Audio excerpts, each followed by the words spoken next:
গরু কিনতে গিয়ে অজ্ঞান পার্টির কবলে ব্যবসায়ী ২.৫ লক্ষ টাকা নিয়ে উধাও প্রতারক চক্র।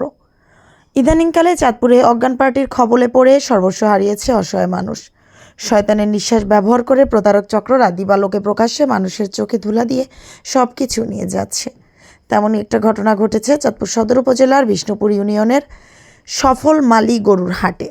গরু কিনতে এসে শয়তানের নিঃশ্বাস ব্যবহার করে অজ্ঞান করে মনুমিয়া মাঝিকে অচেতন করে ২.৫ লক্ষ টাকা ছিনিয়ে নেয় প্রতারক চক্ররা। প্রকাশ্যে দিবালোকে জনসমক্ষে এভাবে গরুর হাট থেকে একজন ব্যবসায়ীকে ধোঁকা দিয়ে ২.৫ লক্ষ টাকা নেওয়ায় অজ্ঞান পার্টি মানুষের মাঝে মিশ্র প্রতিক্রিয়া সৃষ্টি হয়েছে। অজ্ঞান অবস্থায় সচেতন ব্যবসায়ী মনুমিয়াকে উদ্ধার করে চাঁদপুর সরকারি জেনারেল হাসপাতালে এনে ভর্তি করানো হয়। হাসপাতালে কর্তব্যরত ডাক্তার তাকে দেখে চিকিৎসা দিয়ে ভর্তি করিয়ে নেয়।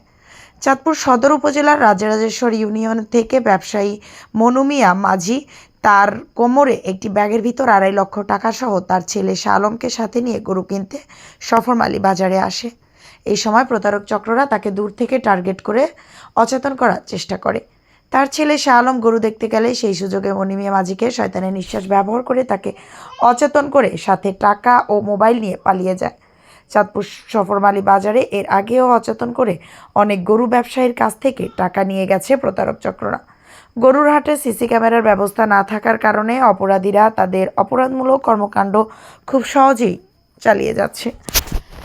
বারবার এই গরুর হাটের ছিনতাই ও মলম পার্টির খপ্পরে পড়ে অসহায় গরুর ব্যবসায়ীরা সর্বস্ব হারানোর ঘটনায় ইজারাদারকে দায়ী করেছেন সচেতন মহল। কারণ তারা এই ঘটনা জানতে পেরেও গরুর ব্যবসায়ীদের নিরাপত্তা দিতে ব্যর্থ হয়েছেন। খুব দ্রুতই মলম পার্টির সদস্যদের ধরে আইনগত ব্যবস্থা গ্রহণ করার জোর দাবি জানান ক্ষতিগ্রস্ত গরু ব্যবসায়ীরা।